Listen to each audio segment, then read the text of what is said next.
Welcome back, everybody, into Bills Chat Live. I am Josh McCarty. With me tonight is Luka. Well, Luka, last week we asked the Bills to please give us the gift of having another live show next Wednesday. And here we are, but that's not what we meant. How are you doing tonight? Terry sure knows how to steal the headlines of conference championship week. Mhm.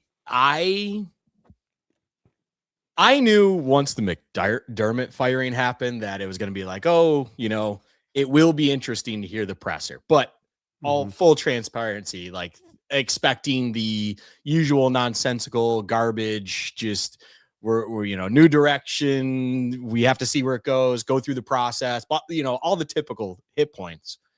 And what we as Bills fans and outsiders got to witness transpire.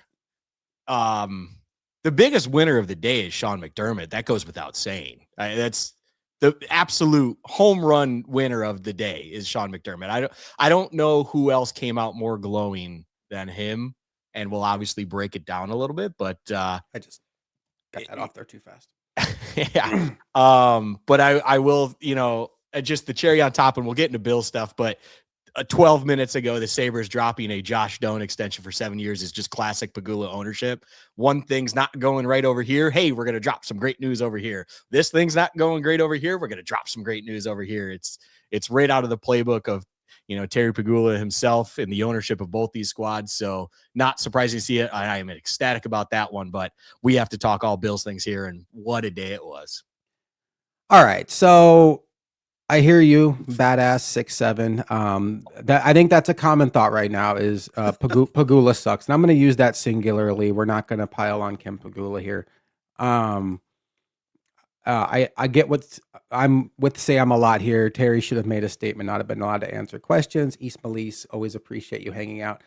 I think I'm going to be kind of boring tonight. I realize that a lot of Bills fans and media are up in air over what happened today, and today was not a great look for the Bills or Terry Pegula. But I do think it's important to keep in mind a couple of things. And one thing is something I tweeted out from our podcast account. These press conference settings are a skill. It's really a skill in saying as little as possible while still giving answers. And I think both Sean McDermott and Brandon Beane became excellent at that.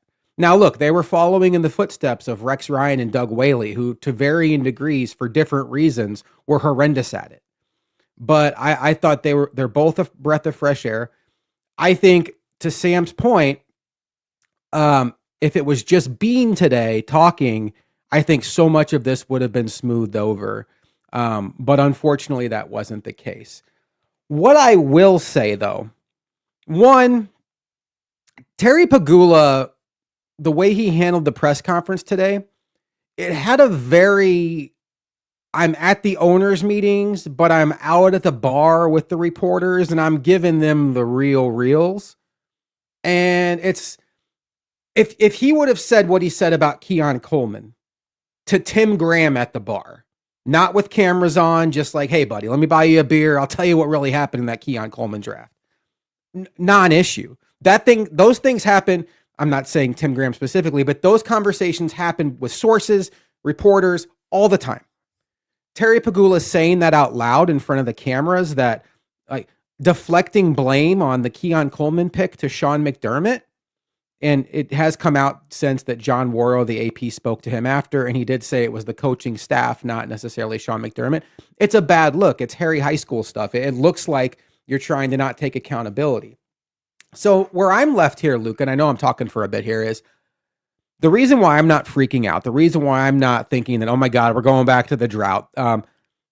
I think today was more about hearing the message and not being distracted by the guy delivering the message. And what do I mean by that? I think if you just focus on what Terry Pegula said multiple times today, boy, you can tie yourself in knots. I made the decision to fire Sean McDermott because of how the locker room looked after the Denver game. If you take that at face value on he had no intentions of firing McDermott, but then he walked into a locker room of players that were upset after an overtime playoff loss and decided to fire him. Holy cow. That you can't make decisions that fast. But when he went on to say that this is more about we hit the playoff wall, this is multiple disappointing playoff losses. If the message is this was the latest of a string of disappointing playoff exits where we felt like the team we had on the field could have gone farther, I can get on board with that. The message I'm okay with. The way it was delivered by the messenger, terrible. The Keon Coleman thing, I have no excuse for. It feels like Terry Pagula went up there today, guns blazing, determined to defend his guy, Brandon Beane, who I don't think needed anybody to help him defend him. I think his brain, his mouth is perfectly capable of defending himself in that setting and would have been just fine.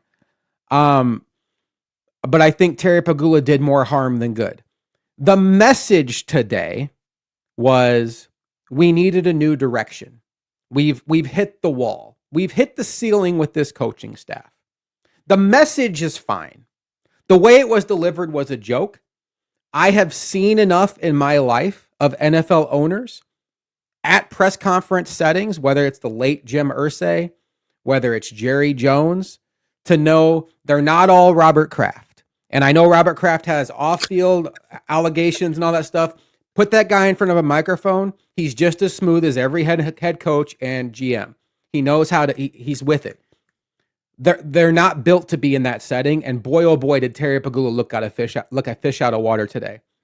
I'm not freaking out about what he said because it'll probably be years, hopefully a decade before he's in front of a microphone for meaningful reasons outside of hopefully a championship parade for one of his two teams. I'm okay with the message, but Luka, the way it was delivered by the messenger is getting all the headlines today. And unfortunately, there's nothing we can do to cool that down on a Tuesday when there's only 4 teams that are still playing and the rest of the NFL world is just looking for things to talk about. You bring up the ownership thing, and what makes me laugh internally is Jerry Jones, Terry Pagula is now at this podium level when it comes to the comment I'm about to make. These owners that you point out, they're not media trained at all.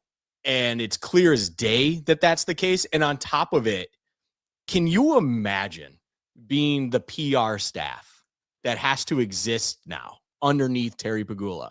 Because on one hand, you need to do your job and you need to be the PR staff and you need to do things. And you have to try to sweep this under the rug, let it dissipate, do whatever you can to make sure this becomes just a laughable footnote in past. That is nothing more than, as you said, the overall message was this thing, and we just did the absolute worst way of delivering it possible. But also, billionaires don't listen to people. They just don't. And that's why you see these things happen. And I genuinely believe Terry is one of those guys. There is so much evidence. If, for anyone out there that lives both in the Bills and Sabre space, there is so much evidence out there that Terry is just an individual that does not care what other people think about him. That is so evidently clear.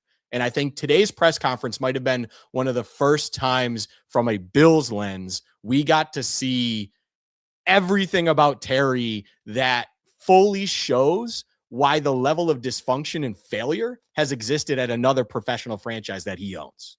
And I don't know. I hear what you're saying about the overall message and everything on this. My concern is the directed message, the things said out loud, even without outright saying it. Terry himself admitted to making an emotional decision when it comes to McDermott's job.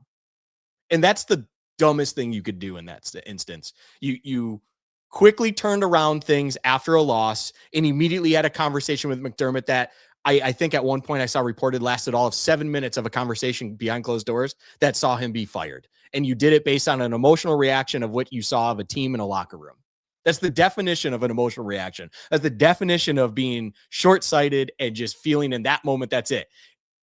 And he outright, I believe, even said during the presser that this had nothing to do with previous events or whatever it is. I can't recall exactly the comments made, but it felt like that was the case. And if that truly is what it is, I mean, what are we doing here? Like that's where you have the major red flags and concerns about, even if hey, we need to go a different direction. Are you even sure you understand what direction would be a positive one? Are you even sure and capable you can trust the individual that you feel like you need to interrupt and step in on certain questions all the time, that they are capable of finding you the solution that is going to move you in a positive direction? And the kicker of all of this is, I remember waking up this morning and seeing something out there from another media outlet where they, just spitballing ideas still about the McDermott firing, and they highlighted something that's with it, close to home with Pagula when it comes to just, and this is pure comedy in my opinion, or just coincidence or whatever, but Jesse Pagula had a coach that got her to quarterfinals so many times in the tennis world, fires her coach, immediately makes a U.S. Open final with a new coach. And all of a sudden, the Pagulas see this, and maybe that's what sparked this idea now finally to move on for McDermott. When you hear that before this presser, you're just like, it's silly and stupid, whatever. Then you hear this afterwards and you go, did that really stick in their heads? And is that something that actually drove home to them that change could be a positive thing, and just do it for the sake of doing it? There are more questions than answers that came from that presser. There are more concerns about the head coaching vacancy than there were previous to it, in my opinion. And on top of it all, Brandon Beane, I don't think he came out worse, but he didn't do anything to make me feel better either. I think the only thing I gathered from this was Pagula is your typical overseeing ownership that wants to absolutely have the final word and say on a lot of different things, and make sure you understand, where he stands. And then Beane is just the guy he clearly wants to go to bat for in the room when it was between him and McDermott. And you can say if there was a power play or not and whatever, and you don't believe in that, and that was never in existence. I just call BS on that until proven otherwise. I mean, you chose one, not the other. If you chose both, I would then actually have a tendency to believe you more. To do what you did and have the things, I think actions, of course, speak louder than words, and your words were ones of a bumbling idiot. And all I have to go off of actions to actually find the truth and see where it sits. And I really hope that Pagula goes back to a hands-off approach. But my concern is, when you watch that presser, to step in front of Beane so many times, I don't think he's capable of doing that. And if Terry is going to have any sort of say in this, the only other times he's ever previously had a say in anything, he has only gotten it right once. And I'm talking both franchises. And that is just lucking his way into McDermott, who then suggests Beane and comes in, and Beane is also hired. I mean, it is lucking into it. You got to remember that this man, from a Bills perspective, is the one that absolutely wanted to go out and get Rex Ryan, because that was the one he wanted. And then from there, there's just a level of concern when it comes to, as Costa just put, I'm ninth one in here. There's a level of severe concern, 10th, that is in there when it comes to, you look at the track record of the Sabres and his inability to understand what is needed to do anything at all. And the confidence level is zero from me with all of this process, Josh. I have zero confidence right now sitting here that they're going to make the right decision. But at the same time, the hope is still there. The people that are on the list that they're going to interview do, at least some of them, inspire hope that we can move in a positive direction. I just don't know if the guys there to make the decision are the right ones or level-headed ones to do so. The first thing I thought of today, while watching the press conference, was so we sat here after the post game on the post game show saying it was probably time to clean house. That it felt like that this team, the McBean era, had gone as far as it could take this group with Josh Allen, and Josh Allen's going to be 30. It's time to find somebody else to lead the charge, so to speak. And I look at this now. How would we feel right here if he had fired both McDermott and Beane? We had this press conference with just Pagula, and then we realized that he's in charge of not only finding a head coach, but rebuilding the entire football foundation. That would make me nervous as hell. I do think the conversation on Brandon Beane has gone way too extreme the other way.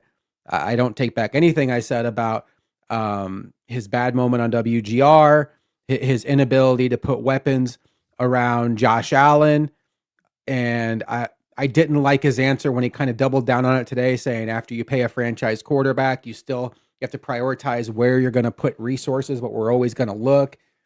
But I guess now that I saw Pagula talk again for the first time in what feels like a decade, I know since pre-COVID, I feel better that he's not the one running point. And you do wonder, and it's unfortunate to say, but you wonder how much of like the Pagula savviness, we'll call it, left when Kim had her situation and is no longer in the picture. So, she for all accounts, she was very intelligent, and she had her hand very much in the Sean McDermott hiring, and who knows? Nobody will ever know that. I'm not as concerned about Pagula being hands-on because he did promote Brandon Beane to team president. Brandon Beane said today in front of Terry Pagula that he will have final say on all things. I don't think this is going to become a Jerry Jones situation at all. And I don't think everything I've heard about Pagula, that he has the appetite for that at all. I think he's very much a guy that wants to own his teams, watch the games, and stay out of the way. Like, he's going to be involved in the draft room. He wants to see what's going on. But I don't get the sense that he's going to be calling Brandon Beane and, if it's Brian Dable on Thursday and say, hey, I want to see you guys throw the ball, 70% of the time this week. I don't think that's who he is. And I do think that Brandon Beane, the part that annoyed me the most of this whole thing is when the question kept coming up about why would Beane keep his job and not McDermott? As if to say, very fairly, how did you determine that the issue with this group of Buffalo Bills was coaching and not lack of talent? And then Pagula kept going back to this like 6-2-3-2 or 3-2-2-2 thing where he was going through all the seedings the Bills ever had in the playoffs to basically say 7 years in a row we made the playoffs, had good seedings, and didn't make it. You don't make it that far without a good roster. This could be message lost by the messenger. He could be saying that over the course of that time, we haven't always had bad rosters. We haven't always had inferior rosters. I will say, to their point, despite what we talked about leading up to that Bronco game, there was nothing about that game, watching it play out, that said the Broncos are the better team. And that's not just the quarterback. The quarterback did not play his best game. I'm talking about offensively, defensively. The Bills were punch for punch with the Broncos every step of the way, albeit an undermanned 1 seed by most accounts. But I just thought that we could have gotten a better answer out of him. And honestly, this is something PR 101. You say, we consider everything. Are there personnel decisions we would like to have back? Sure. But we needed a new direction. We believe in Brandon Beane, boom. And nobody be talking about that. Obviously, we've talked about some of the flubs. Let's talk about the Keon Coleman thing real quick. God, I forget even how Keon Coleman came up, but Brandon Beane was getting ready to answer a question about the roster, and Pagula goes, "Can I interrupt real quick and talk about Keon Coleman?" And already you're just like, uh-oh. And he goes, Keon Coleman was the pick of the coaching staff. He wasn't the highest player on the general manager's list. That was pushed by the coaching staff. And for some reason, Brandon Beane will take all the blame for it, but he'll never tell you that's the reason. But I'm telling you that. Again, if that's at a bar in Florida at the owners' meetings, that's great. And then someone like Tim Graham or John Worrow, whoever's at that bar, can relay that message in a way like, my understanding is like it was the coaching staff that pounded the table for Keon Coleman. But having the owner say it in front of the world with cameras on him, Luka, I don't have a whole lot of interest in seeing Terry Pagula in front of a mic ever again. And we have been as hard on Keon Coleman as any Bills show out there. I don't think you or I have much interest in seeing him come back next year, but that kid didn't deserve that. no player, like let alone a second year player going into his third season now at that his season is concluded. No player of any level deserves what transpired. It is truly thrown under the bus that to be pulled out of thin air because the criticism of personnel and things were there. And to when when someone does something and you're curious if they know where, or you're curious to know where they stand on something, and or if they recognize something but you don't know how to bring it up, and then they just inadvertently do it themselves. Well, Terry obviously just did exactly that thing, and you're talking about or discussing personnel issues, how maybe that was what attributed to falling short once again in the postseason, and you just step forward and bring in Keon Coleman about this. One, he will not be a Buffalo Bill moving forward. I would, if tomorrow we learn that his agent has put out there that he's extremely disappointed with the organization and the ownership that made the statements that they did and they are looking for alternatives, I wouldn't blame him one bit. Like Keon Coleman being absolutely dragged through the mud by the individual who signs his paycheck is insane to do when you're still on the roster. In second fold on this thing, when you're trying to sit there, Terry did something that, hey, this is what it was. This is what it was. This is what it was. There is, as it's been memed around and thrown around on X and everywhere else, there is so much video evidence out there that says the complete opposite. I don't want to say complete opposite. Just says an opposite thing where you have Brandon Beane himself sitting in front of a camera solo, understanding he's being recorded while at the combine, discussing Keon Coleman himself, being excited about a 40 time being slow because that will be better for them. Things like this that tell you Brandon Beane had him on the forefront of his mind during the draft process. And you're going to sit there and try to tell everyone in that room that, as if they have no access to any sort of information on the internet, anywhere else, can't go back in time, whatever it is, and tell them, no, it was on the coaching staff. It's not as if Beane was pounding the table for him. It's like, we aren't party to the conversations that happened leading up to the draft and things. But when you see the things that they had post draft and how Brandon Beane is discussing things that they liked diving into Keon's game, you have the pre-draft things like the combine video that I mentioned of that. I have nothing to say to you as an individual other than you are lying to us and thinking we are more dumb than actually we are. Like, you believe you are the better man in this. You believe you can tell us what we need to believe rather than we just can look back and understand things for what they are. You yourself run an organization that put out things that tell us a different message. That is just mind-blowing to do. And then for it to be a player still under contract in your organization is just an absolute shit cherry on top. Is like, this isn't a player who's hitting free agency. This isn't a player that, is openly disgruntled with the team.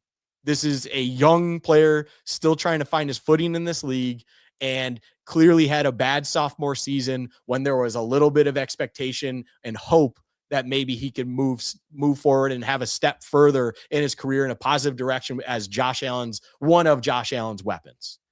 And I just, once again, that is one of the many caveats to this whole presser that Terry's PR team, the Bills PR team, everyone else that needs to handle the aftermath, the dust as it settles, they have their hands full with this. Like, this is, it's so disrespectful to the person. I disregard the player that Keon is. That is just unfair to the person that is Keon Coleman. Like, you made it personal by bringing it out of thin air. You've made this personal. It's a subject that's being discussed, and you picked him out, and you made sure he was the point of emphasis about this and as to why it's where it is. You personally dragged him into this and dragged him through the muck, and you are the owner of this organization. I think, you have, mind you, they traded back for him. I know you popped that up. I mean, Costa says it right here.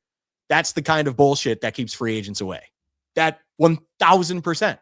I fully agree with that statement. That's not a joke. That's not laughable. Luckily, Josh Allen, and hopefully you get your coaching hire right, that those will be bigger picture things that will still lure people in. But when you see this presser and you see exactly how Terry handled himself and how he handled a relationship with a young player such as Keon Coleman, that's the stuff that has people worried about going there because they don't know how the owner's going to feel about them and or drag them through the dirt if they don't have good enough play. If he feels like what they spent, in Keon's case, of course, a more premier draft pick being the first one that they ended up taking in that draft. But even if it's a free agent and you're spending top dollar for him, they're concerned that if you're not up to the owner's expectation, there's a chance your name could be thrown out publicly in front of everyone to be understood as a scapegoat and a reason that things are not going right. And that can't happen. You cannot do that. I'm not going to sit here and ask my billionaire owner of a team I love to come out and apologize, but I imagine a discussion's being had to him of like, you might want to do something about this because it's just uncalled for and wrong. It's just flat out wrong and disrespectful. I don't think Terry Pagula probably even realizes the backlash going on. I don't think he has his finger on the pulse. I don't think he's listening to WGR. He doesn't listen to Shope and the Bulldog. He doesn't care what Josh and Luka have to say. No. I think he's living in his own little bubble, and that's fine. I mean, he's a billionaire. He does what he wants. But, it feels like there's no coming back from this for Keon Coleman as a Buffalo Bill. And one thought I've had over the last couple of days is, depending on who the Bills hire, depending on what kind of offense they're going to run, maybe they'll find an offensive coach that looks at Keon Coleman the same way you and I did, and the same way that many fans and analysts did, and Matt Harmon hopped on before the draft. And I know Evan Silva and Adam Levitan have been saying this.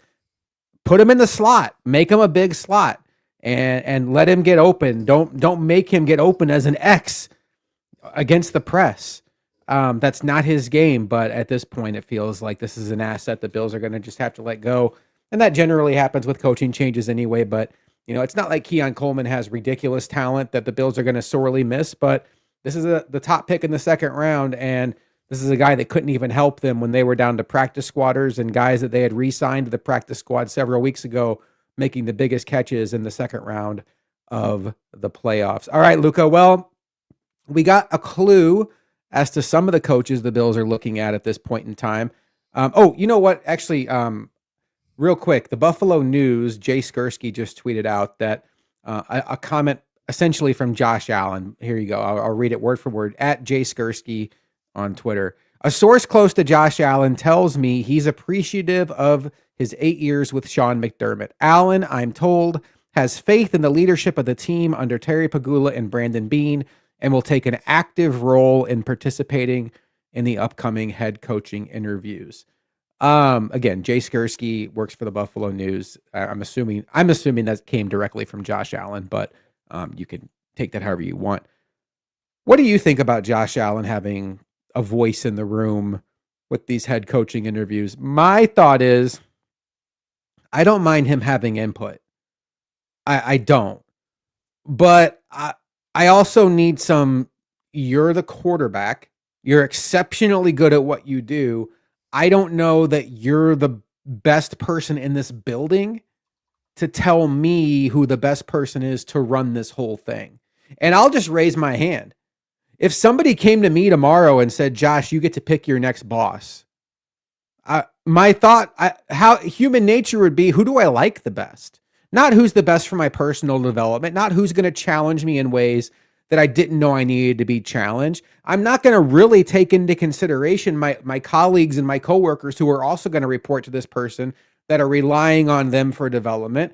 So when you talk about that, and then in this search, there's Brian Daboll, who he's very close with, Joe Brady, who he's very close with, Davis Webb, who Peter Schrager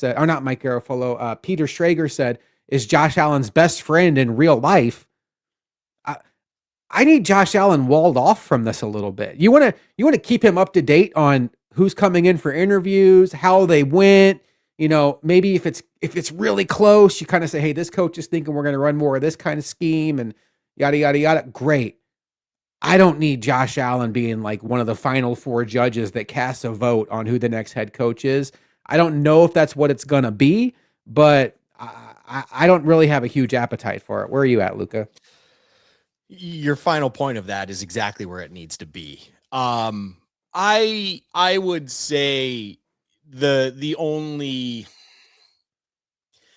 amount of input information that Josh Allen should have in this is, say the individuals who are discussing the head coach search have it down to a group, whatever it is that they feel are worth bringing in for a second look, and or hey, they're really pinned down to these and they just want to maybe introduce other variables of information into the decision. That's where then maybe, hey, your franchise cornerstone being Josh Allen is at least a proven enough individual in the sense of he's a cornerstone of this team. He matters no matter what. You're not firing Josh Allen before this head coach. It's like if you've already done it once where you fire the head coach. So you want to at least hear what he has to say about individuals. Hey, what do you think about this guy when you watch tape, going up against him? What did you think about Brian Dable while he was in the building and you're around the day to day? What do you think about so and so? Like that is maybe the amount of input, just to get the baseline understanding of how Josh Allen feels about the person. That's it. If he has nothing to include on, hey, I don't know anything about Clint Kubiak. I've never interacted with him, whatever it is. Take it for what it is and move on with your life. Like if Josh Allen has never once spoke a word to Clint Kubiak, but then that is the reason for you to maybe make him not your premier option, but a secondary option, that's mismanaging the understanding and what you should be doing for your head coaching search, because how is Josh Allen supposed to know who's the best guy for him when Clint Kubiak could easily be that? So the point of this too, though, is, you bring up that it does feel Bean has the final say, which I would be on board with. And I understand that Bean will have the final say. This is going to be his coaching hire. But when even Matty Glab puts out that Bean says that there's a group that's going to be working on this with him, and that is including Terry Pagula, Pete Gooley, Laura Pagula, like that, those are individuals I don't need to even be referred to as being involved in this head coaching search. I mean, the names have come up multiple times now, both in a statement form and from the GM's mouth itself, when it's like these individuals are involved in the coaching search. How involved are we talking about here? Because your job, you're Brandon Bean in this case, your job is in the balance on getting this hire right. You should really take your AGM, of course, like Terrence Gray can absolutely be, a good bounce board off of, hey, we're down to Kubiak, Dable, and so, whatever it is. And you're working with your AGM on this, like fully grasp that concept. You talk to your cornerstone franchise quarterback to see what his input is on these 2-3 guys, just to get another variable of information in the mix, whatever.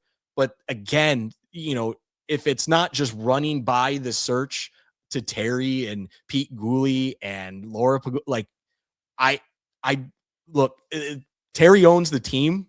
He spent a lot of money to do whatever he wants if he really wants to.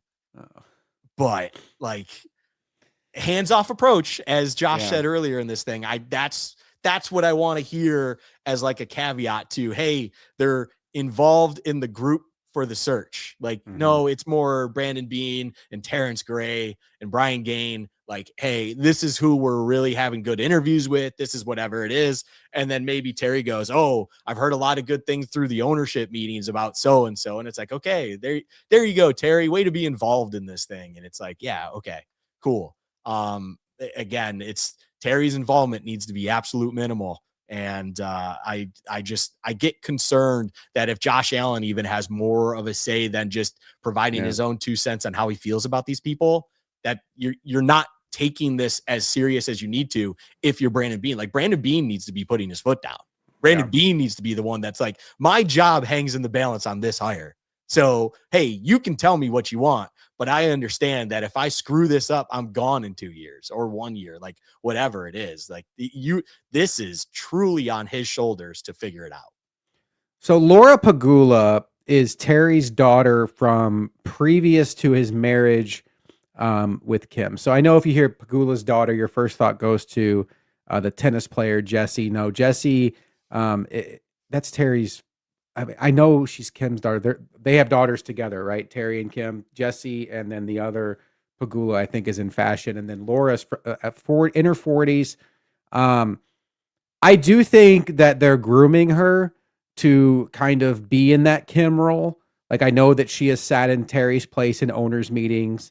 And then, it feels very much like a succession plan for, if and when Terry's done owning the team to pass it down to Laura Pagula, which as Bills fans, we should be thankful for because the last owner didn't have a succession plan. And that's what brought guys like Bon Jovi and Donald Trump into the mix, which, the world could be a different place right now if that owner, never mind. Costa says Bean won't get fired, he'll only get promoted CEO in 3 years. Somebody said Bean's going for Roger Goodell's job. I thought that was pretty funny. That's good. All right, let's talk about the coaching candidates that are out there. Joe Brady interviewed today. That is what it is. Brian Daboll is already in town.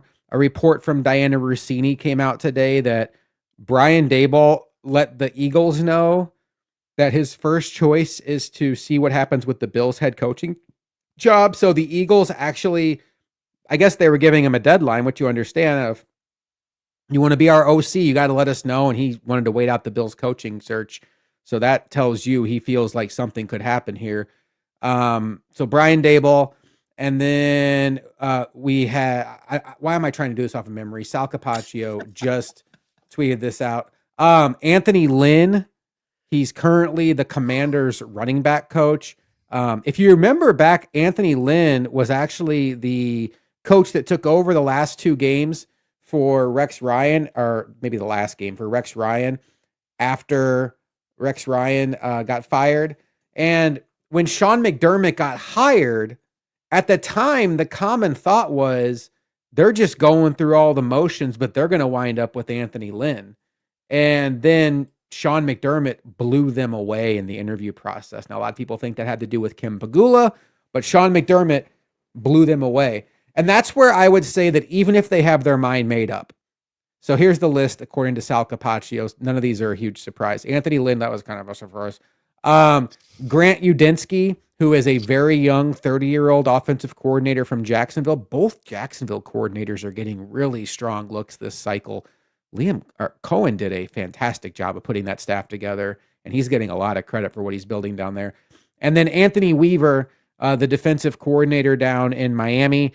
I know he gets a lot of credit for just his leadership, CEO style. And then Lou Anarumo, I never get his name right, Luka. And he owns the Bills. Lou Anarumo. God. Again, that would be an interesting name from a defensive standpoint.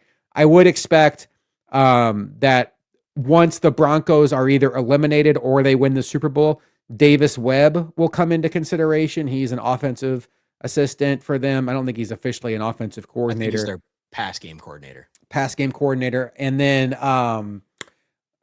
Clint Kubiak in Seattle, I think, will get a long look. Plus, there's a couple guys on McVay's staff that have been kind of rumored around as far as the cover one guys go, who always seem to have some intel. Do you have a favorite name on that list?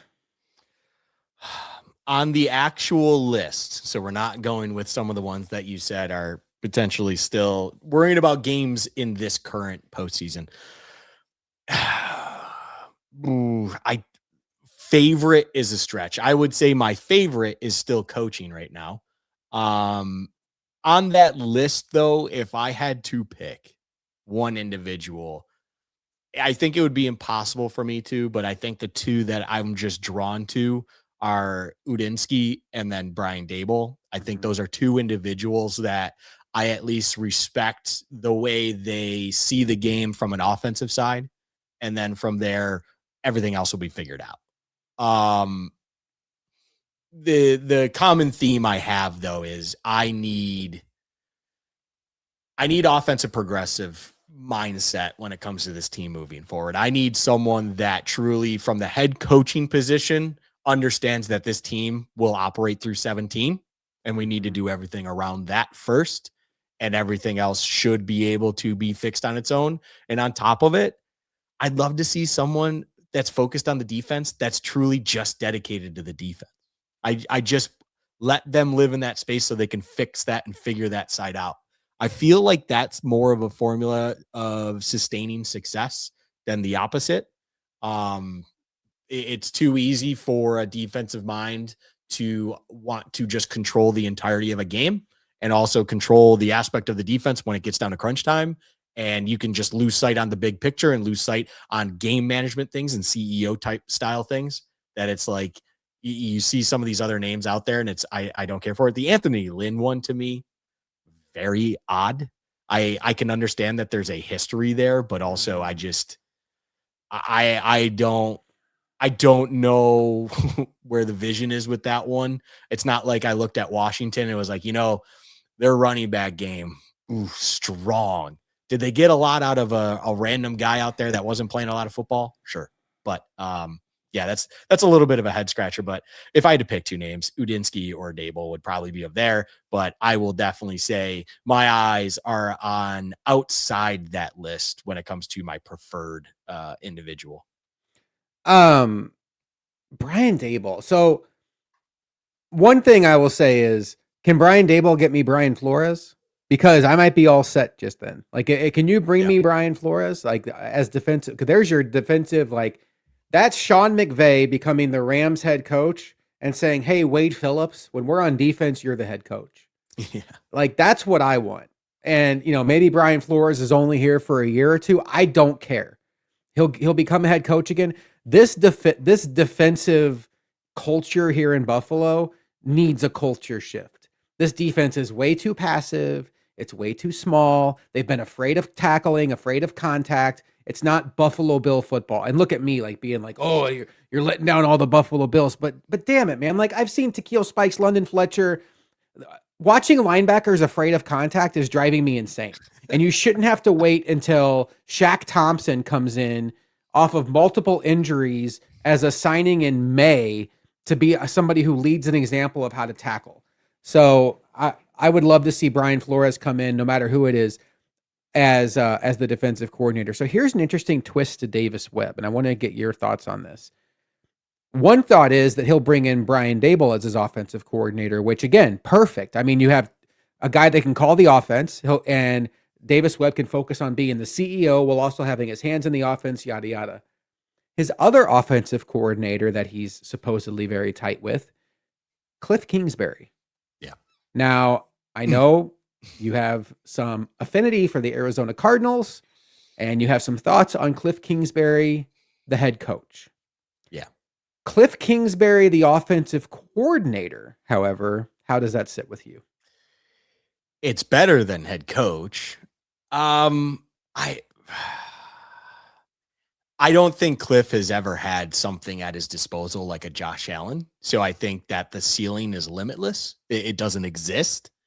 And for Cliff was definitely someone that struggled with the concept of being a head coach. He truly just wanted to kind of be the face of the operation, but he's here to run the offense, right? Like, let Vance Joseph run the defense, let whoever, and then he just didn't have a grasp or anything when it comes to game plan, management, whatever, of an entire half or 2/3 of the team.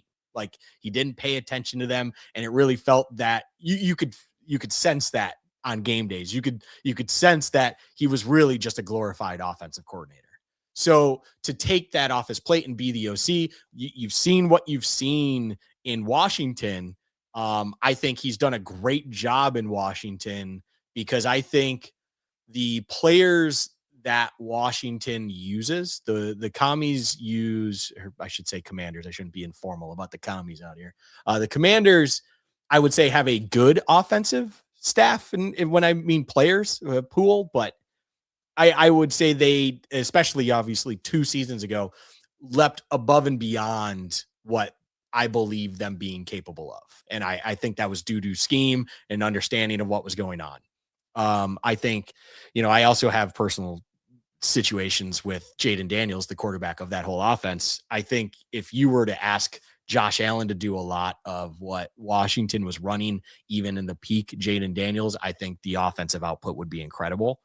But Cliff is someone too that I have questions with how creative he can truly get. And I also believe he is someone that can't. I feel like I'm a broken record every season when I go self-scout, understand your weaknesses, make adjustments, make changes. Cliff Kingsbury is the definition of not making changes. I mean, he is the absolute king of just living in his system, living in his own little pretty bubble that, well, I'll call it this time and it'll work, and I'll do it this time and it'll work. And it's like you keep putting these things on tape. You keep showing your ex receiver has a total of 3 routes on the tree. It becomes simplistic to a point where defenses around the world are going to know exactly what you're doing as soon as you line up. So that's where I kind of pause with that. Davis Webb, though, being an individual for head coach, I feel like Davis Webb and Brian Daboll seem like an interchangeable thing to me. If Brian Daboll were to come in, I can absolutely see a world where he reaches out to Davis Webb and brings him in as OC because of a previous relationship, both with the quarterback and as well as Daboll himself. And the vice versa. If Davis Webb, for whatever reason, is viewed to be the better head coach candidate, Daboll could absolutely hitch his ride to that because he knows Josh Allen was the key to, his rise in success in the first place. And again, he's back in a building he's familiar with a quarterback he's familiar with. And then the head coach is someone that he actually gets along with in this building, unlike the previous one. Speculative. So Davis Webb is one that I think I can get behind more than it feels like just because the individual due to the bigger picture of what he would probably encapsulate if he were to come in as a head coach and or if Daboll were to come in as a head coach, because I think there's a realistic world and possibility that both of those individuals could be on this coaching staff come next season if either or is hired as a head coach. That's kind of where I sit when it comes to the Webb Daboll dynamic. So Costa said it's been thrown around that if Daboll doesn't get the head coaching position, he'll go to Tennessee to be OC. That makes a lot of sense. Yeah. So if Daboll becomes offensive coordinator in Buffalo, I think that comes with a ceiling. He won't get a ton of credit for coming here and giving the Bills a great offense, right? Like he's done that before. That's what got him the job in New York. It didn't go well after year 1. If you go to Tennessee as an offensive coordinator, though, and help, do for Cam Ward what we saw Ben Johnson do for Caleb Williams, and what we now have seen 2 different coaches, one of which I think Luka really likes, do for Sam Darnold, I think Daboll could get a lot of credit. Yeah. I want to talk about Sam's point here because that's going to lead me to a Clint Kubiak conversation. I need us to switch this offseason and focus on building an unstoppable offense and stop with the defensive moves that never work out. I hear you, Sam, and I don't think I'm not going to speak for you. I'm not, when I agree with you saying like just ignore defense, but man, we're going to take 3 or 4 of our first picks and make them defense and invest all our free agent money in defense. And, but we'll sign Joshua Palmer. And no, I'm done with it. And I think the NFL is trending between, I saw an interesting question of if you were starting a franchise tomorrow, and you could either draft quarterbacks or play callers, how many quarterbacks would you take before you got to like Sean McVay or Kyle Shanahan? And let's just say it's 12 or 13, but that's at least if you're in that range. If you're debating between Jared Goff, like a good quarterback, and Kyle Shanahan, and you might get Brock Purdy, then I think the new wave of the NFL is offensive-minded, not head coaches, but play callers that are ahead of defenses, play callers that are already on to the new trend before the old trend is out of style. The Kyle Shanahans, the Sean McVays, the Cohens who went there and made Trevor Lawrence look like $1 million. And that's where my head's at. How do we get one of those guys in Buffalo to pair him with Josh Allen, not only to create a super offense now, but to help with the end of his career when he's not this superpower quarterback, when he doesn't have the strongest arm in the league and run like Cam Newton? When those things start to fade, can we create more layups in this offense? Can we create more things to maybe extend his career out 8 more seasons? And that's where my question is about Brian Daboll. I love Brian Daboll. I love the personality. I love the way he meshes with Josh Allen. Luka, I've never thought about Brian Daboll as being like an innovator of offense. I always thought he was a good offensive coordinator, particularly for what the Bills needed at that point in time. But if the Bills hire Brian Daboll, I will be very interested in who the OC is, because I won't just think that him alone would mean that our offense will always be on the cusp of being revolutionary. I agree. I agree. I think what we saw last time Daboll had that position with this offense, that was a sum of its parts, and that's not just due to players and Daboll. There's a coaching staff that went into that. There's Davis Webb as the player coach in the building as well, I believe, when that was still transpiring. So there, Daboll is not exactly a revolutionary in the sense of, your McVays or your Shanahans. And to your point, this conversation then steers to, well, who can be that offensive, brilliant mind CEO type that could be potentially ready for the head coaching style that you see a McVay or a Shanahan go to. And that's, of course, what everyone wants optimally, and not everyone and no one is Kyle Shanahan or Sean McVay, but there's certainly there's layers like an onion, shout out that reference, to the Clint Kubiak connection to being a head coach. And the intrigue of Clint Kubiak and what we've been able to see him achieve with a Seahawks offense that has Sam Darnold, who up until last season had not proved in the NFL he was capable of doing anything. And then Kevin O'Connell absolutely helped him, slow things down, understand NFL. Kevin O'Connell has a lot of credit in hands in developing this second wave of Sam Darnold's career. And then Clint Kubiak has unlocked this with Sam Darnold, JSN, who has been unlocked as the guy there because, reminder, they traded DK Metcalf before this season started, and they let go, I believe, I don't think they traded Tyler Lockett. And those were staples of that offense for a long time. And JSN was even in the building at one point as the number 3 in that equation, unless one of them were banged up. So to do that as quickly as he has is impressive in its own right, to get them to be as efficient and dominant as they have been. And I mean, the beautiful, wonderful thing about Clint Kubiak is he has this background to him that is as clear as day when it comes to something he can lean on when it comes to just family lineage and, say it for what it is. It's a joke and whatever, but it's real. People that have grown up, been around, are built up in the NFL just naturally have a better touch on the pulse and understand what is going on and what is needed and what the day-to-day looks like and things like that. And he's been around, he's done it when it comes to just being in the NFL for a long time.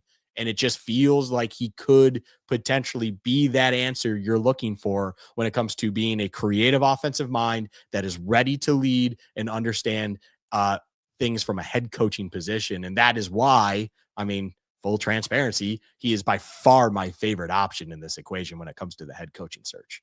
And the clear caveat to it all is you have to wait for Seattle to lose. 1, spoiler, I think the Rams win this weekend. But 2, I'd even be willing to wait until after the Super Bowl, because if he is the right guy, which you might not be able to know until you get into February, but if he is the right guy, you need to know. You need to understand this is a coaching search, which I understand that the end of February is when the combine starts. So if you don't hire a guy until mid-February, you're really behind the 8 ball. Fully grasp that. Bean should have the scouting staff and everything still in place that's allowing that to start going as it is. And then you'll just catch up whoever that head coaching candidate is. So this search needs to take time and needs to make sure you're not leaving any stone unturned. You need to make sure you had looked at every possible candidate that is clearly in this market right now and market it as you have a chance to work with Josh Allen in the prime of his career, as well as future years, and develop whatever else you're trying to do with this team. And you know that Josh Allen just took this box of scraps, as everyone believes it to be, all the way to the divisional. Now, what can you do to put your stamp on it to get it to where we want it? Anyone should be licking their chops to have that opportunity. So for Bean and these individuals that are going to be making the decision on this head coach, if they decide to make this hire previous to interviewing all possible candidates, I think that to me is the biggest mistake that can happen. But I also believe that Bean he's no dummy. Bean is a smart individual. And I'm sure Bean, like anyone else that just is tapped in at all, understands that Kubiak is one of the hottest names out there right now. And I'm sure he's going to want to bring him in to talk to him about what his vision is. What does he think he's capable of when it comes to being a head coach one day? And what does he believe he could do with this current team if he were to be hired? And he will wait to make sure he has that at least first interview before making a final decision. Yeah, I think it would be such a horrendous look if the Bills were to go out and hire a Davis Webb, a Joe Brady, a Brian Dable, just somebody they're familiar with, without even waiting for a chance to interview whoever the coordinators are in the Super Bowl. Hopefully that doesn't take place. To your point, they're behind the 8 ball. They don't know what system they're scouting for. I think that's a small price to pay to be able to be patient and get the right guy, because the last coach you hired was here for 9 years. The next coach you hire is expected to hit the ground running and take this team that was in overtime of the divisional round and self-inflicted wounds away from playing and being favored this weekend to the next step. And for that, I don't think you want to rush it and worry about a couple weeks of logistics. Speaking of a couple of weeks of logistics, we really don't know, not my best transition, what's next for the live show.